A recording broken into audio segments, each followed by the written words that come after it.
ছিল আপনার সঙ্গে। হ্যাঁ, আসুন আসুন আসুন আসুন আসুন, বসুন বসুন বসুন বসুন বসুন বসুন।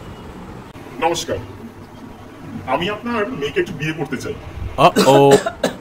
আচ্ছা বাবা, বিয়ে তো নয় করবে, করোটা কি একটু যদি বলো তাহলে ভালো হয়। আমি 2016 সালে এসএসসি দিয়ে গভর্নমেন্ট স্কুলে বাচ্চাদের পড়াই। গভর্নমেন্ট কাজ করি বলে কথা, বুঝতেই তো পারছেন। কি কি বললে তুমি? School teacher? ওগো শুনছো, লাঠিটা কোথায় গো? লাঠিটা কোথায়? লাঠি বেরোন থেকে। বিয়ে করতে এসছে, নিজের কোনো ঠিক ঠিকানা নেই, আমার বিয়ে করতে এসছে।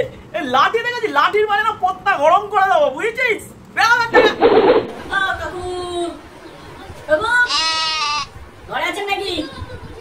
দরকার ছিল আপনার সঙ্গে একটুখানি, একটু বাইরে আসুন।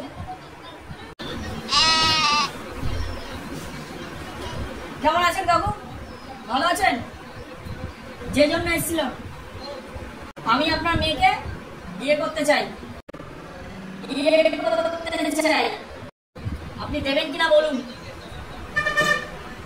কারণ বাইরে মেয়ের বাড়ির অনেক লম্বা লাইন পড়ে রয়েছে। নিহাতি আপনি আমার পাড়ার লোক, তাই আপনার কাছে আসলাম। আগে দেবেন কিনা আবার ঠিক করে বলুন, তাহলে অনেক কাজ আছে। ঠিক আছে? আচ্ছা বাবা, বিয়ে তো নয় করবে, করোটা কি? আমি অটো চালাই,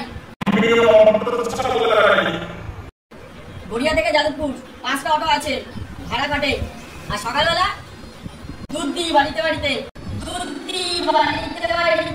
আর পেপার বিলি করি। আর কি চান জীবনে? আপনার মেয়ে আমার কাছে খুব ভালো থাকবে। দেবেন কিনা বলুন, নাহলে হাতে কিন্তু অত সময় নেই। বাইরে কিন্তু অনেক লম্বা লাইন পড়েছে, একজন ব্যারিস্টার, উকিল, সব বড় বড় সব বাড়ির লোকেরা লাইন দিয়ে পড়ে রয়েছে। আপনি আমার পাড়ার লোক বলে আপনার কাছে আগে আসলাম। দেবেন কিনা ঠিক করে ব্যাপার বলবেন আজকে সন্ধ্যের মধ্যে। হ্যাঁ, কি বললে তুমি? তুমি অটো চালাও? ও শুনছো, তোমার জামাইকে পেয়ে গেছি। আসো আসো, বরমালাটা নিয়ে আসো। বাবা তুমি কোথায় ছিলে? বাবা তুমি আসো, তুমি আমার মেয়েকে দিয়ে বাবা বাবা বাবা বাবা বাবা বাবা বাবা।